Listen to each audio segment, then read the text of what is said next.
Hello दोस्तों, welcome to all of you. आज की इस सीरीज़ में हम लोग हिंदी राजभाषा के एमसी क्वेश्चन को कवर करेंगे, जो कि बहुत ज़्यादा इंपॉर्टेंट हो गए रेलवे के डिपार्टमेंटल एग्जाम के लिए। ये जितने भी तरह का रेलवे के डिपार्टमेंटल एग्जाम जो होते हैं, उसमें हर एक एग्जाम में इस राजभाषा से 10 क्वेश्चन होते हैं, जो कि हमारे लिए बहुत ज़्यादा इंपॉर्टेंट होते हैं। ये वीडियो का 3 पार्ट होगा, पार्ट 1, पार्ट 2 एंड पार्ट 3। इसके सारे क्वेश्चन हिंदी में होंगे, इसके ऑप्शन भी हिंदी में होंगे, ठीक है, वॉइस भी हिंदी में होंगे। इसका इंग्लिश वर्जन कुछ दिन बाद मैं इसी चैनल पे अपलोड करूँगा। तो चलिए बढ़ते हैं हम लोग आज के इस वीडियो के पहले क्वेश्चन की ओर। आज का पहला क्वेश्चन कहता है, राजभाषा अधिनियम किस वर्ष बना था? ये बना था दोस्तों 10 मई 1963 को। आज का दूसरा क्वेश्चन, केंद्रीय हिंदी समिति के उपाध्यक्ष कौन होते हैं? तो केंद्रीय हिंदी समिति के उपाध्यक्ष जो होते हैं वो हमारे गृह मंत्री होते हैं। केंद्रीय राजभाषा कार्यान्वयन समिति के अध्यक्ष कौन होते हैं? तो केंद्रीय राजभाषा कार्यान्वयन समिति के जो अध्यक्ष होते हैं वो राजभाषा विभाग के सचिव होते हैं। प्रत्येक वर्ष हिंदी दिवस किस तिथि को मनाया जाता है? जैसे कि हम लोग जानते हैं, प्रत्येक वर्ष हिंदी दिवस 14 सितंबर को मनाया जाता है। राजभाषा नियम 1976 अंतिम बार कब संशोधित किया गया था? तो ये राजभाषा अधिनियम अंतिम बार 2011 में संशोधित किया गया था। संविधान की अष्टम अनुसूची में कितनी भाषाएं शामिल है? तो संविधान की अष्टम अनुसूची में कुल 22 भाषाएं शामिल है।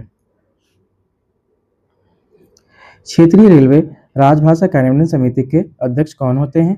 तो क्षेत्रीय रेलवे राजभाषा कार्यान्वयन समिति के अध्यक्ष जो होते हैं वो महाप्रबंधक होते हैं, जिसको हम लोग जीएम कहते हैं। भारतीय रेल पर राजभाषा कार्यान्वयन समिति की बैठक कब कब होती है? तो भारतीय रेलवे पर कार्यान्वयन समिति की बैठक जो होती है वो प्रत्येक 3 महीने में एक बार होती है।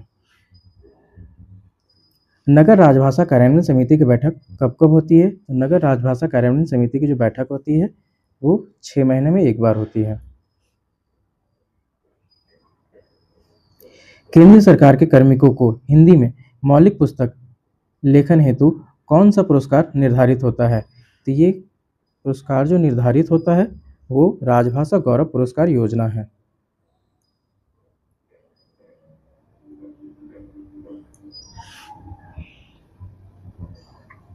हिंदी भाषा के विकास के लिए निर्देश किस अनुच्छेद में दिए गए हैं?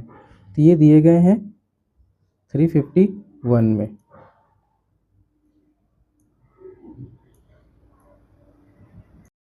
संसदीय राजभाषा समिति की किस उप समिति के क्षेत्र में गृह मंत्रालय आता है?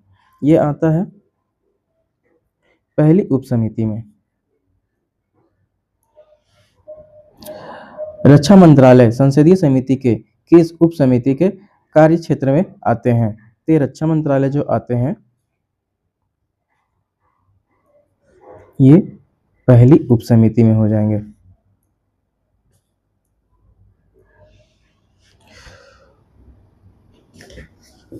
राजभाषा अधिनियम 1963 की किस धारा के उपबंधों के अनुसार संसदीय समिति का गठन किया गया है? तो ये किया गया है दोस्तों धारा 4 के अनुसार।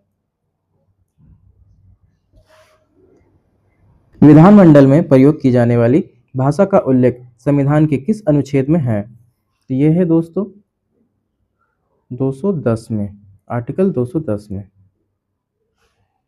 संविधान के भाग 17 में संघ की भाषा से संबंधित अनुच्छेद 343 किस अध्याय से है? ये है दोस्तों अध्याय 1 से। संविधान के भाग 17 में संघ की भाषा से संबंधित अध्याय 2 में कितने अनुच्छेद का उल्लेख किया गया है? तो इसमें उल्लेख किया गया है दोस्तों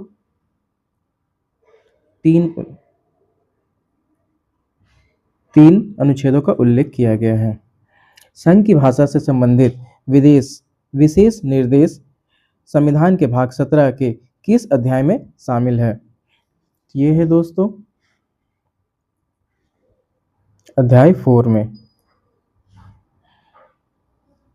गृह मंत्रालय राजभाषा विभाग की राजभाषा गौरव पुरस्कार योजना के कितने भाग होते हैं? तो ये है दोस्तों 3 भाग होते हैं।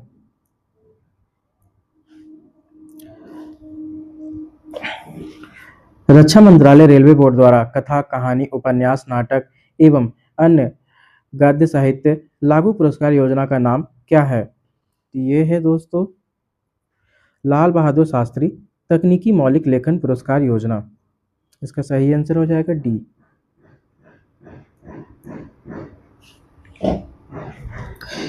एक राज्य से दूसरे राज्य या किसी राज्य और संघ के बीच में प्रयोग की जाने वाली भाषा का उल्लेख किस अनुच्छेद में है?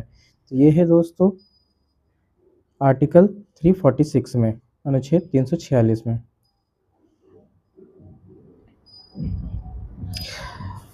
राजभाषा हिंदी से संबंधित नियमित पाठ्यक्रम की परीक्षाएं वर्ष में कितनी बार आयोजित की जाती है? तो ये आयोजित की जाती है दोस्तों साल में 3 बार। संसदीय समिति ने अपनी प्रथम बैठक के बाद राष्ट्रपति के समक्ष अपनी रिपोर्ट कब प्रस्तुत की थी? ये किया था 8 फरवरी 1959 को। निर्मला किस प्रसिद्ध लेखक की कृति है? तो ये है दोस्तों प्रेमचंद की।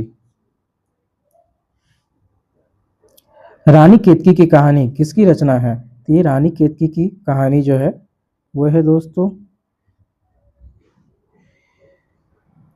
ईसा अल्लाह खां की। चित्रलेखा किस लेखक की कृति है? तो ये है दोस्तों भगवती चरण वर्मा की। नाटक अंधेर नगरी किसके द्वारा लिखा गया है? तो ये है दोस्तों भारतेंदु हरिश्चंद्र के द्वारा। ध्रुव स्वाभिमानी किस नाटककार की रचना है? ये है दोस्तों जयशंकर प्रसाद की। कहानी उसने कहा था किसने लिखी है? ये लिखी है दोस्तों चंद्रधर शर्मा गुलेरी ने। कफन किसकी रचना है? ये है दोस्तों प्रेमचंद की। इनमें से ग क्षेत्र के अंतर्गत आने वाले संघ शासित राज्य कौन से हैं जिसे वर्ष 2019 में शामिल किया गया है? इसे शामिल किया गया है दोस्तों जम्मू एंड कश्मीर को।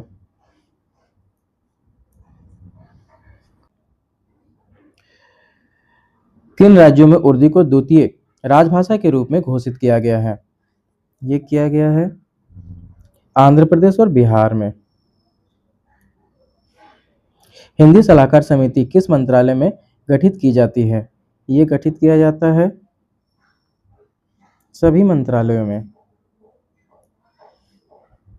केंद्रीय हिंदी समिति में कुल कितने सदस्य होते हैं? ये होते हैं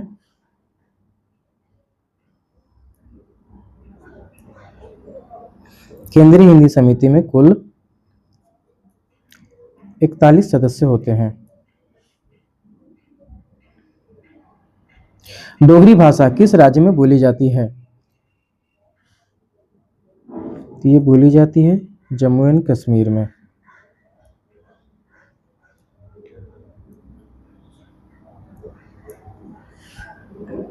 यदि केंद्र सरकार के किसी कार्यालय में 80% कर्मचारी हिंदी का कार्यसाधक ज्ञान प्राप्त कर लेते हैं तो उस कार्यालय को किस नियम के तहत राजपत्र में अधिसूचित किया जाता है? तो ये किया जाता है दोस्तों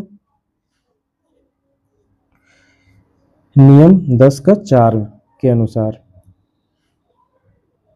नियम 10(4) के कुछ मुख्य बिंदु हैं जो कि कहता है कि अधिसूचना का अधिकार, ठीक है, और अधिसूचना की प्रक्रिया, अधिसूचना होने के बाद और अधिसूचना से बाहर करना। अधिसूचना का आधार क्या है? यह नियम उन केंद्र सरकारी कार्यालयों के लिए है जहां 80% से अधिक कर्मचारी हिंदी का कार्यसाधक ज्ञान रखते हैं। अधिसूचना की प्रक्रिया क्या है? जब कोई कार्यालय इस मानदंड को पूरा कर लेता है तो उसे भारत के राजपत्र में अधिकृत किया जाता है। अनुसूचित होने के बाद अनुसूचित कार्यालय के लिए नियमों के अनुसार हिंदी का उपयोग बढ़ाया जाता है। बाहर करने की भी एक प्रक्रिया है। यदि किसी कारणवश अधिसूचित कार्यालय में कार्य साधक ज्ञान रखने वाले कर्मचारियों की प्रतिशत 80% से कम हो जाती है तो उसे राजपत्र से बाहर भी किया जा सकता है। ये इसके कुछ मुख्य बिंदु थे। चलते हम लोग अगले नेक्स्ट क्वेश्चन की ओर। केंद्रीय अनुवाद ब्यूरो का गठन कब किया गया था? ये किया गया था दोस्तों 1/3/1971 को। सभी नामपट, सूचना पट, पत्र, शीर्ष और लिफाफों पर उत्कीर्ण लेख एवं लेखन सामग्री की अन्य मदे हिंदी और अंग्रेजी में ही हो। इसका उल्लेख किस भाषा, किस नियम में किया गया है? ये किया गया है दोस्तों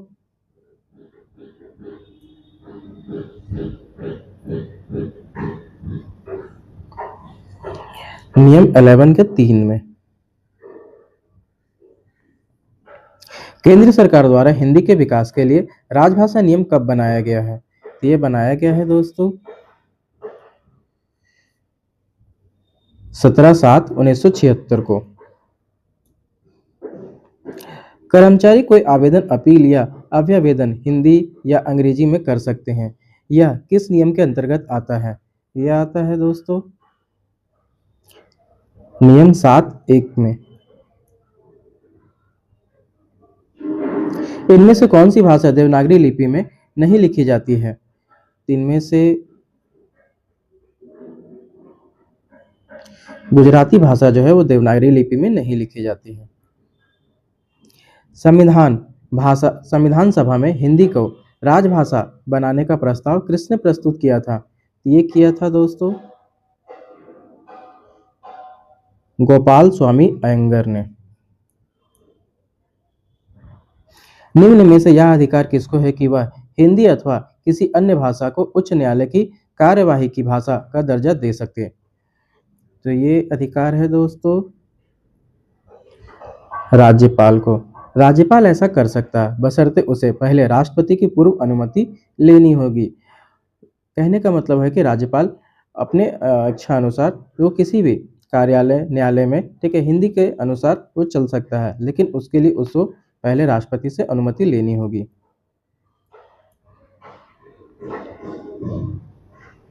यदि किसी व्यक्ति को उच्चतम न्यायालय में कोई जनहित याचिका लगानी हो तो याचिका किस भाषा में लिखी होनी चाहिए? ये होनी चाहिए दोस्तों केवल अंग्रेजी में। वर्ष 1976 में गठित संसदीय राजभाषा समिति के अध्यक्ष कौन थे? तो ये थे दोस्तों ओम मेहता। हिंदी प्रबोध परीक्षा 70% या उससे अधिक अंकों के साथ उत्तीर्ण करने पर मिलने वाली पुरस्कार की राशि क्या है? तो ये है दोस्तों 1600 रुपीज, 1600 रुपये मिलता है। नियमित हिंदी भाषा पाठ्यक्रमों का सत्र किस किस महीने में प्रारंभ होता है? तो ये होता है दोस्तों जनवरी और जुलाई मंथ में। सरकारी कामकाज मूल रूप में हिंदी में करने के लिए प्रोत्साहन योजना के अंतर्गत स्वतंत्र रूप से प्रथम पुरस्कार कितने व्यक्तियों को दिया जा सकता है? ये दिया जा सकता है दोस्तों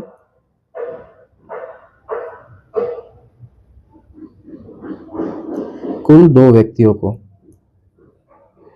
सरकारी कामकाज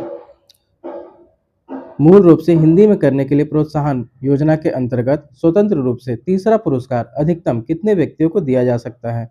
ये दिया जा सकता है कुल 5 व्यक्तियों को। राजभाषा नियम 1976 किस राज्य पर लागू नहीं होता है? तो ये लागू नहीं होता है तमिलनाडु पे। Thank you so much for watching. Please like, share and subscribe. Thank you so much.